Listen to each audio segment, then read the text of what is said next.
दौड़ता है। उसी प्रकार शत्रुओं के मुंह पर लगाम लगा देने की जो देवी है उसको बलगामुखी कहते हैं या अभ्रंश नाम से बगलामुखी कहते हैं। इसका नाम पीतांबरा भी है और पीतांबरा का मतलब है जहां सब कुछ पीले रंग में रंगी हुई वस्तुओं का जब प्रयोग किया जाता है तो वहां पीतांबरा प्रयोग होता है। और मैंने तीसरी बात यह भी बताई थी कि ज्ञान के क्षेत्र में भी निरंतर प्रगति हो रही है, नवीन शोध हो रही है और मंत्रों की नवीन तरह से रचना हो रही है। पुराने मंत्र अपने आप में जीर्ण शीर्ण हो चुके हैं, उन मंत्रों की उपयोगिता है। उन ऋषियों के प्रति हम नमन है कि उन्होंने हमें यह ज्ञान दिया। मगर मेरे पिताजी लालटेन से पढ़ते थे तो आज के युग में मैं भी लालटेन से पढ़ूं ये जरूरी नहीं है। विज्ञान ने प्रगति की है तो मैं लाइट के या ट्यूबलाइट के सहारे पढ़ूंगा। कोई लालटेन जलाना जरूरी नहीं है कि मेरे पिताजी ने ऐसा किया तो मैं भी ऐसा करूंगा। और हमारे ऋषियों ने बगलामुखी मंत्र दिया तो नवीन शोध क्या बगलामुखी वह प्रयोग उस जमाने में जो महत्वपूर्ण था आज भी महत्वपूर्ण है, क्या उसमें सुधार की जरूरत है? हम ऋषियों की उस वाणी को न्यून नहीं कर रहे हैं, उन मंत्रों में कोई उल्टफेर भी नहीं कर रहे हैं। मैं किस प्रकार से उनसे और जोड़ा जाए मैंने बगलामुखी प्रयोग किए और 12 बार करने के बाद भी सफलता नहीं मिली।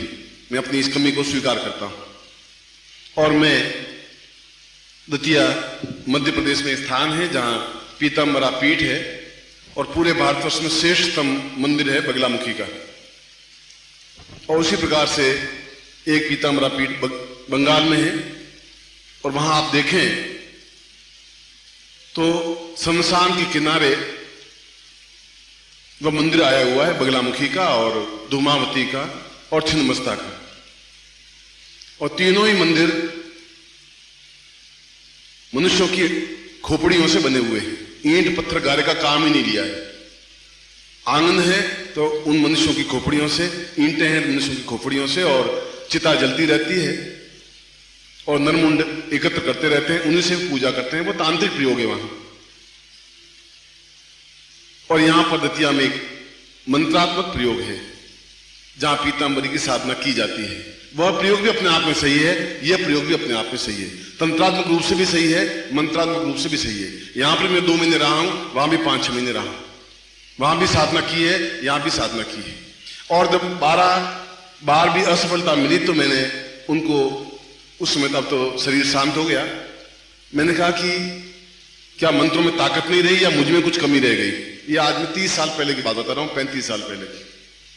उनका नहीं, न तुम्हें क्षमता में कमी आई है और न मंत्र में न्यूनता आई है, मगर मंत्र में थोड़ा सा जो तुम चाहते हो, जैसा चाहते हो कि आंख से ज्वाला निकल जाए एकदम से और सामने वाला परास्त हो जाए, समाप्त हो जाए। समाप्त का मतलब मृत्यु नहीं, अपने आप उसकी आंख झुक जाए, उसके प्रति हिंसक भाव है समाप्त हो जाए। और मैंने कहा कि धीरे धीरे प्रयत्न करने पर भी स्टील भी पिघल जाता है। वो अपनी आंखों से देखा तो ऐसी भी आंख में ज्वाला आती है, 10,000 वॉट की ज्वाला। इसके लिए जरूरी है कि उस बगलामुखी मंत्र में संपुट दिया जाए धूमावती का। और आप खुद देखें कि वह अपने आप में कितना तीक्ष्ण मंत्र है, कितना प्रयोग है। खाली बगलामुखी से नहीं हो पाएगा, खाली धूमावती से भी नहीं हो पाएगा। ये नवीनतम शोध है कि अगर बगलामुखी मंत्र में धूमावती का संपुट देकर के अगर बगलामुखी मंत्र जाप किया जाए तो अपने आप में पूर्ण क्षमतादायक होता है। और ऐसा ही उन्होंने मुझे सिखाया और मैंने 13वीं बार प्रयोग किया, सफल हुआ। फिर मैंने कहा कि गुरुदक्षिणा मैं आपको क्या बैंड करूं, क्योंकि मेरे पास तो कमंडल है और झोली है, शरीर है। उन्होंने कहा कि गुरुदक्षिणा यही है कि 30 वर्षों तक इस मंत्र को तुम आगे किसी को नहीं दोगे। मैंने कहा महाराज यही गलती हो रही है, आप गुरु तो हैं, हम ऋषि मुनियों ने यही गड़बड़ कर दी कि आगे नहीं देना है। आगे नहीं देगा तो कौन देगा, कैसे बढ़ेगा? और 30 वर्ष बहुत लंबी अवधि होती है। फिर भी वे इतना कहकर के और मंदिर के अंदर जाके बैठ गए, मुझे बोल नहीं पाता था। और कभी भी इस मंत्र को इतने करीब 900 के आसपास में शिविर कर चुका हूं, 900 से ज्यादा। इस प्रकार के बगलामुखी को धूमावती का संपुट देकर के कहीं नहीं दिया। पहली बार आपके सामने दे रहा हूं क्योंकि 35 साल उस बात को हो गए।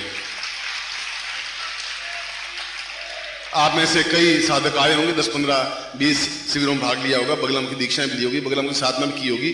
सीधा बगलामुखी मंत्र ही दिया है क्योंकि मैं उनकी वचनों से बंधा हुआ था।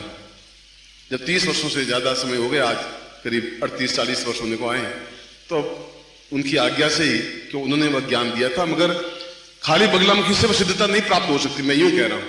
और यदि ऐसा गुरु को ज्ञान नहीं है तो वह केवल बगलामुखी मंत्र आपको दे देगा, और बगलामुखी मंत्र अपने आप में सही है, गलत नहीं कह रहा हूं, मगर क्या वो बगलामुखी मंत्र प्रभाव युक्त है और नहीं है तो क्या कमी है, वही मेरे में तकलीफ आई थी।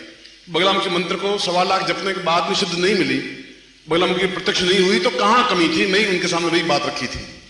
उनका कि इससे तुम 5 करोड़ जपने पर भी कुछ नहीं हो पाएगा, यदि तुम्हें करना है तो उसमें धूमावती का संपूर्ण दिए बिना नहीं हो सकता। और मैंने अगली बार ही केवल 11,000 मंत्र जाप करने पर ही सफलता मिल गई। ये जीवन का अनुभव है, और जब जीवन का अनुभव है तो व्यक्त करना मेरा धर्म है, क्योंकि मैंने अपनी आंखन देखी बात कह रहा हूं, पोतन देखी नहीं कह रहा हूं। पोतन देखी तो बगलामुखी मंत्र है। संसार का यह एक पर्यावर्तन नियम है कि उग्र साधनाएं जल्दी सिद्ध होती हैं यदि सही तरीके से सिद्ध की जाए। सही तरीका उसमें बहुत ज्यादा जरूरी है। मन से भी, वचन से भी, कर्म से भी हम उस साधना में पारंगत हों और उसमें संलग्न हों। इस साधना से संबंधित यदि मैं अपने स्वयं के अनुभव आपको बताऊं तो बहुत लंबा चौड़ा विवरण बनेगा, मगर मेरे मन की बहुत प्रारंभ से ही इच्छा रही थी कि मैं अपने जीवन में, ये प्रारंभिक स्तर की बात कर रहा हूं, बहुत वर्षों पहले, कि अन्य साधनाएं मुझसे भले सिद्ध हों या नहीं हों, 10 महाविद्याओं में से बाकी 9 महाविद्याएं नहीं भी सिद्ध हों तो भी कोई बात नहीं, मगर जीवन में एक बार बगलामुखी साधना को सिद्ध अवश्य करना है। और मेरी यह धारणा केवल मेरे विचारों की वजह से नहीं बनी थी, अभी तो यह धारणा बनी थी सैकड़ों साधुओं सन्यासियों से मिलने के बाद। उनकी भी यही इच्छा रहती थी कि यह साधना एक बार सिद्ध हो जाए तो पूरे जीवन का कल्याण हो सकता है, मोक्ष हो सकता है, मुक्ति हो सकती है, पूर्णता प्राप्त हो सकती है, विमुक्त प्राप्ति हो सकती है। क्योंकि यही एक ऐसी साधना है जो धर्म, अर्थ, काम और मोक्ष चारों पुरुषार्थों को देने वाली है। यही एक ऐसी साधना है जो आंतरिक पक्ष को भी प्रकाशित करने वाली है, बाह्य पक्ष को भी प्रकाशित करने वाली है। यही एक ऐसी साधना है जो जीवन के सारे अभावों को समाप्त करने और जीवन की पूर्णता देने में सहायक है। और केवल यही एकमात्र ऐसी साधना है जो आध्यात्मिक स्तर पर भी उतना ही ऊंचा उठाने में समर्थ है जितना भौतिक स्तर पर उठाने में समर्थ है। इसलिए इस साधना को सारे ऋषियों ने, साधकों ने और योगियों ने महत्व दिया है। यजुर्वेद में भी वल्गा के बारे में कहा है कि वल्गा प्रधानम, वल्गा देवी तो प्रधान है। शंकराचार्य ने भी अपने जीवन के उत्कर्ष काल में, जब उनके पास परलोक और परका या प्रवेश तक की सिद्धियां प्राप्त हो गई, तब भी उनके मन में उन्होंने माधवानंद जी से विशेष रूप से दीक्षा प्राप्त कर बगलामुखी को सिद्ध किया। और सिद्ध करने के बाद उन्होंने शंकर भाष्य में कहा कि इसके समान अन्य कोई साधना आनंद देने वाली है ही नहीं। यह तो अपने आप में एक अद्वितीय साधना है। दतिया पीठ मध्य प्रदेश में दतिया एक स्थान है, वहां पर बगलामुखी देवी का बहुत अच्छा एक सिद्ध पीठ है, पीताम्बरा पीठ जिसको कहते हैं।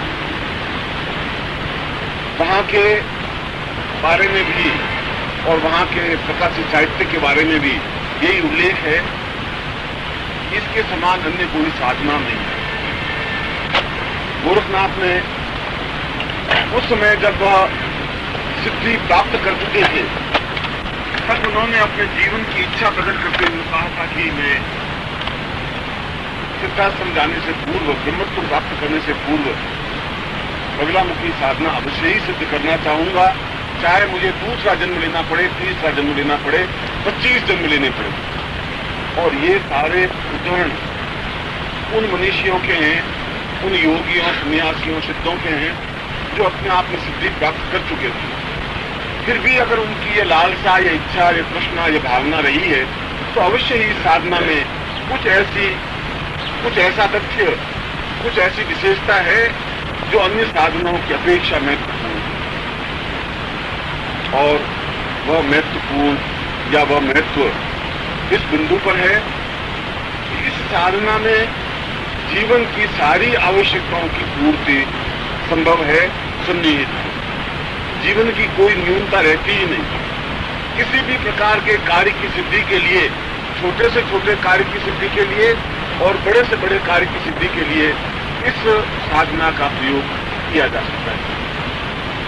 वह चाहे साधक हो, वह चाहे साधिका हो, वह चाहे वृद्ध हो, वह चाहे तरुण हो, कोई भी साधक जो इस साधना को सिद्ध कर लेता है, इस मंत्र को आत्मसात कर लेता है, इस देवी को अपने शरीर में समाहित कर लेता है, तो उसका चेहरा अपने आप में तेजस्वी बन जाता है, वाक सिद्धि प्राप्त हो जाती है, बोलने की एक विशेष क्षमता प्राप्त हो जाती है।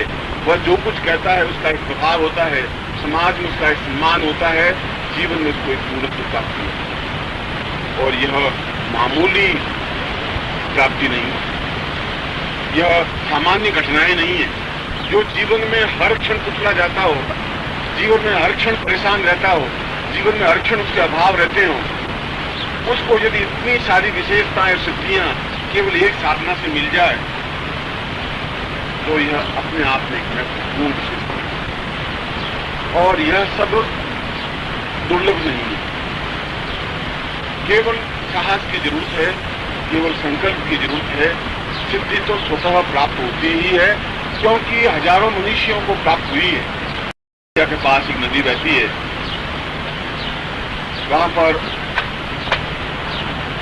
पंडित बैजनाथ आज भी जीवित हैं। उम्र उनकी होगी 80-82 साल की। और दतिया महाराजा के पुत्रों को उन्होंने अपने यौवन काल में शिक्षा दी, तंत्र विद्या सिखाई। वे अन्य साधकों को तो, अन्य शिष्यों को तो नदी के इस पार जहां उनका आश्रम था, तो आश्रम काफी छोड़ दिन हो गया, वे शिक्षा देते थे। उन राजकुमारों को नदी के उस पार ले जाकर के विशेष साधनाएं सिद्ध करवाते थे। यह आज से 50 साल पहले की बात था, 60 साल पहले की बात। और आज भी उनके पास वे केवल एक साधना ही उनके पास है, पीतांबरी साधना। और उन बैजनाथ योगी के पास और कोई दूसरी साधना नहीं है, दूसरी कोई साधना सिद्ध भी उन्होंने नहीं की है। इसलिए उनको पीतांबरा योगी भी कहते थे। बैजनाथ का नाम उच्च कोटि के योगी है, दर्शनीय है। उनके दर्शन करने से ही अपने जीवन में एक तृप्ति सी महसूस होती है। और उनके बारे में यह स्पष्ट व्याख्या है कि प्रबल से प्रबल शत्रुओं को उन्होंने, वे केवल एक पीला कपड़ा ओढ़ करके सो जाते थे, क्योंकि उन्हें बगलामुखी सिद्ध थी या सिद्ध है। और वे कपड़ा ओढ़ के सोते थे। 15 मिनट तक अंदर विशेष मंत्र क्रिया संपन्न कर जो ही कपड़ा उठा करके देखते वो सब कुछ समाप्त हो जाता। यह मेरे आंखों देखी घटना कह रहा हूं, और उस व्यक्ति की घटना कह रहा हूं जो व्यक्ति अभी जीवित है। इतनी उनके आंखों से निकलती थी कि वह सामने वाला शत्रु रह नहीं पाता था। अगर उसके चित्र की तरफ देखते तभी वृत्ति समाप्त हो जाती, वो चाहे 2000 मील दूर था। और ऐसी घटनाएं उनके जीवन की एक नहीं 50 घटनाएं रही, एक दो घटनाएं नहीं रही। उनके जीवन की वे बैठे हुए थे, और दतिया नरेश जो अभी हैं वे भी बैठे हुए थे पास में। और एक शत्रु, एक गुंडा छुरा लेकर के उनके जहां वो काम कर रहे थे कमरे में सीधे घुस गया। वो बैठे बैठे पत्र लिख रहे थे। ओम परम तत्वाय नारायणाय गुरुभ्यो नमः। ओम ह्रीं मम प्राण देह रोम प्रतिरोम चैतन्य जाग्रय ह्रीं ओम नमः। ओम भूर्भुवः स्वः तत्सवितुर्वरेण्यं भर्गो देवस्य धीमहि धियो यो नः प्रचोदयात्।